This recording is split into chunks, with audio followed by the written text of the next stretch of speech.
Hello नमस्कार दोस्तों। तो कैसे हैं आप लोग। उम्मीद है आप लोग अच्छे होंगे, स्वस्थ होंगे और अपनी पढ़ाई में मस्त होंगे।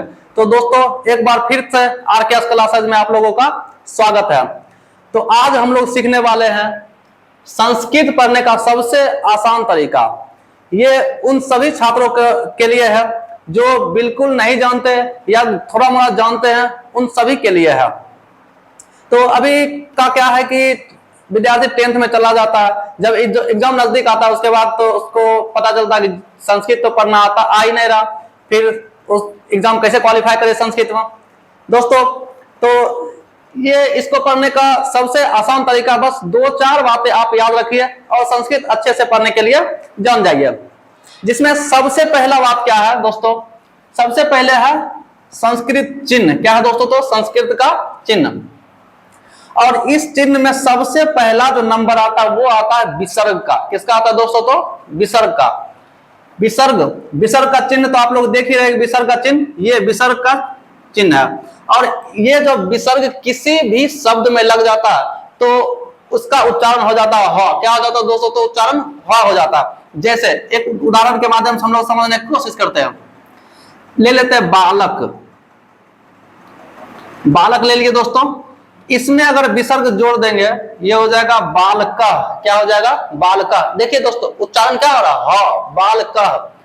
एक और उदाहरण ले लेते हैं इसी में, याद ले लीजिए संस्कृत। संस्कृत छोड़ देते हैं इसका। तो और भी कोई भी उदाहरण हम लोग जैसे क्या लेंगे, मानवा।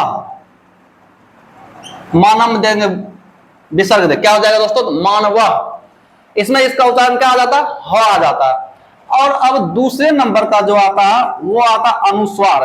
क्या आता है दोस्तों? तो अनुस्वार। अनुस्वार में क्या है? अनुस्वार का चिन्ह तो देख ही रहे, ये अनुस्वार है। और इसका उच्चारण किसी भी शब्द में लगने के बाद हो जाता है म, या तो हो जाता है न। अब इस दोनों कंडीशन को हम लोग देखेंगे कि ये म कैसे है और न कैसे है। जैसे यहां पर दे देंगे बालकम, ये विसर्ग अनुस्वार ऐसे भी लिख सकते हैं। और म कब आएगा दोस्तों? तो ऐसे लिख देंगे बालकम। ये आ गया म, बालकम। और ये न कब आएगा? न देखिए ऐसे, जब हमको लिखना संस्कृतम। संस्कृतम, जब दो शब्दों के बीच में एक अनुस्वार आ जाए तब उसका उच्चारण क्या होता है दोस्तों? तो न होता है, संस्कृतम। संस्कृतम। अब तीसरा नंबर, ये तो बहुत बच्चों को समझ में नहीं आता कि ये 5 की तरह जो बीच में शब्द के बीच में लिखा हुआ ये होता क्या है आखिर। तो ये होता है खंडाकार। क्या होता है दोस्तों? तो खंडाकार। ये 5 के टाइप से लिखा रहेगा, ये ऐसे 5 लिखा रहेगा, या इसको आप एस के टाइप से भी कर सकते हैं। तो इसे हम लोग क्या बोलते हैं? वास्तव में बोलते हैं इसको खंडाकार।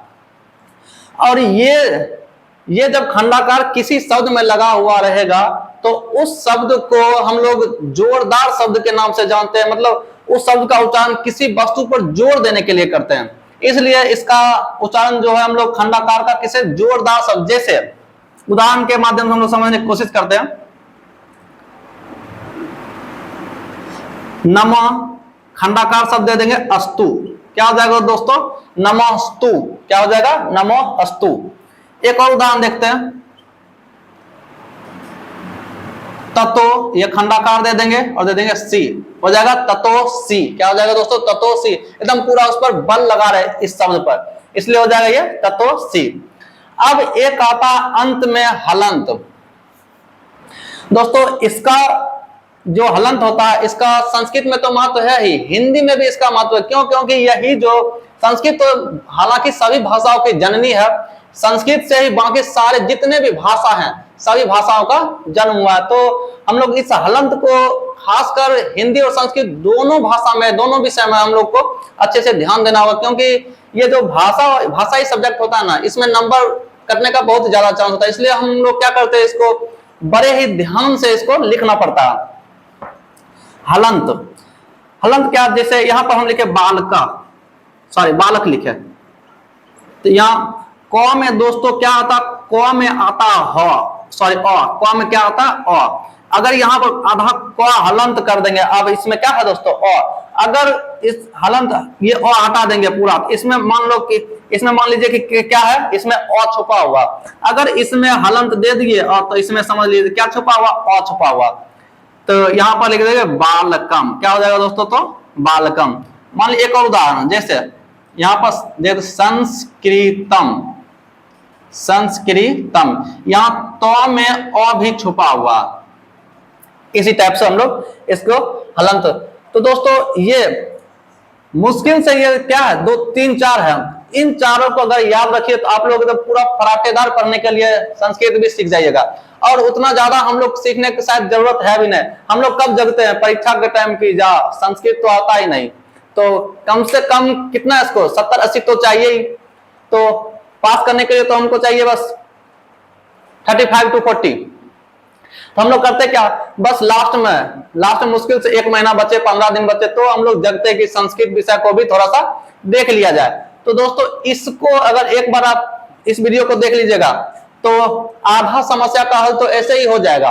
उसके बाद थोड़ा मोड़ा बचेगा, जैसे अनुवाद बनाने के लिए वो वीडियो भी आपको प्रोवाइड कर दिया जाएगा, अनुवाद। उसके बाद थोड़ा एक आ जाएगा पत्र लेखन, अनुच्छेद, सारे वीडियो को एक एक करके आप लोग को प्रोवाइड करा दिया जाएगा।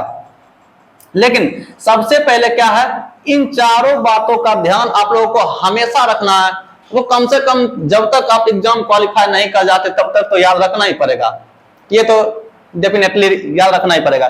क्यों, क्योंकि आपको अगर अनुच्छेद दे रखा तो या गद्यांश दे रखा है तो उसको तो आपको पढ़ के ही सॉल्यूशन करना, अगर पढ़ने नहीं आ रहा तो आप बीच से ढूंढ भी नहीं पाइएगा।